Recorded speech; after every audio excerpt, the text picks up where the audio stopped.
Sister Magda! Sister Magda, tulungan niyo po ako.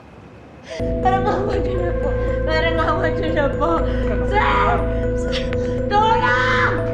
Aray ko! Tulong! Binaban! Binaban! Huwag kang awa mo na. Sabi mong tama. Tulong!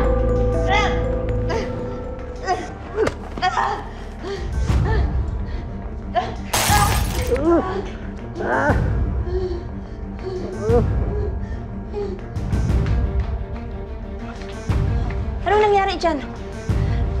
Bukuharang, kikilit ang perleg mo! Wala ka talagang utang na loob. Wala talaga akong utang sa'yo. Tinulungan mo ako para pagkakitaan mo!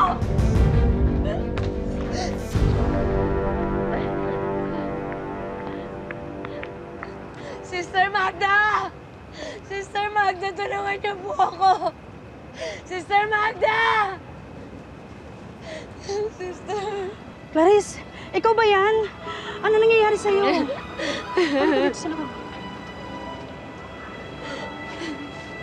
Malaki po hindi gawa kong kasalanan. Sana po mapatawad niyo pa po ako. Ayoko na po ng ganitong buhay. Kung ano man ang nagawa mong kasalanan, papatawarin ka niya.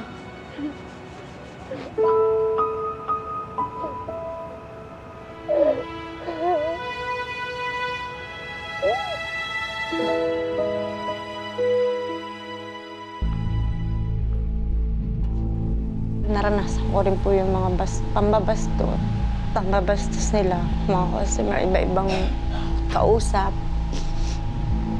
Minsan napapaisip ko, parang ganun talaga yung buhay ko. Parang dire-diretso po yan hanggang sa tumanda na ako. Nasadlak man sa mahabang panahon na nagbibigay aliw sa mga kalalakihan ang naging buhay ni Clarice. Ang 29 anyos na ina na rin ang nagpasya na gusto na niyang makalaya mula rito. Batid niya kasing may mas mahalaga pa siyang misyon sa buhay. At ito ay ang maging isang maliwanag na ilaw ng tahanan para sa kanyang 3 anak. Minsan wala na po akong oras sa kanila. Minsan pag gising ko ng umaga, papahinga lang ako ng konti. Umabot na po ng hapon. Mag-aayos na naman po bago pumasok. Minsan kasi sa linggo, karanasan madaming tao. Kaya hindi ko na po nailalabas yung anak ko sa labas para ipasyal. Kadalasan po kasi malakas ang tao sa bar.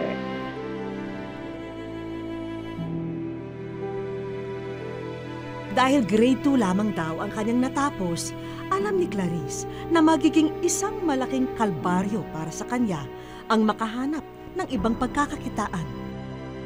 Wala po kasi akong kakayanang maghanap ng ibang trabaho dahil wala nga po akong mapakitang requirements.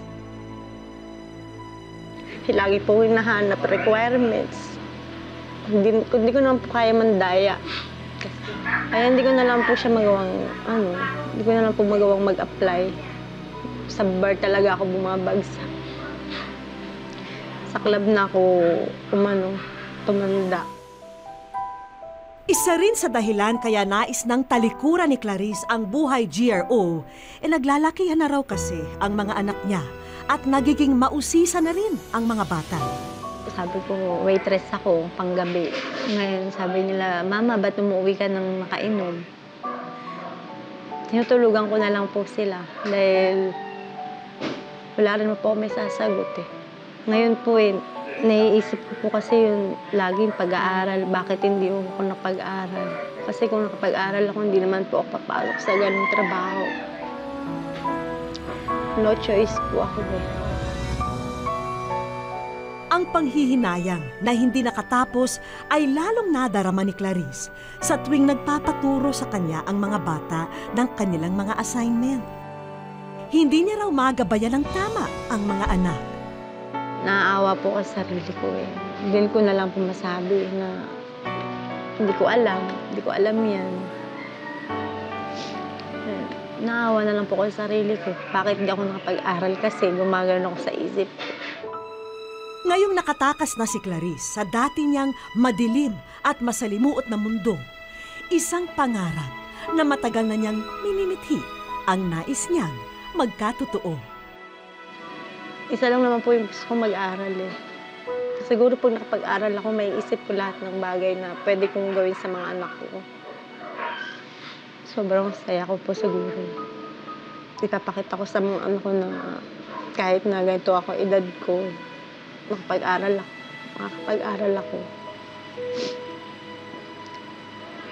Ayaw ko po sa tumanda na wala akong alam, lalo na yung mga anak ko, kawawa naman po pag tumanda rin sila. Kahanga-hanga ang determinasyon ni Clarice na ibangon ang sarili para sa mga anak. Tanging tanong niya ngayon ay kung paano sisimulan ang unang hakbang para rito. Makakamit pa kaya ni Clarice ang pangalawang pagkakataon na matagal na niyang ipinagdarasal? Naaawa po ko sa mga anak ko eh. Gusto kong ipakita sa kanila na meron ako pinag-aralan. Baka dumating po sa point na tumanda sila, magkaisip na talaga. Ano na lang po sabihin nila, diba? Malalaman din na lang po yung totoo kung ano yung nangyari sa akin. Ayaw kong bumitaw sa pangarap ko. Hanggang ngayon, lalaban po ako sa ganitong buhay. Ipapakita ko sa kanila na kaya ko. Nakakayanin ko parang gawin para sa kanila.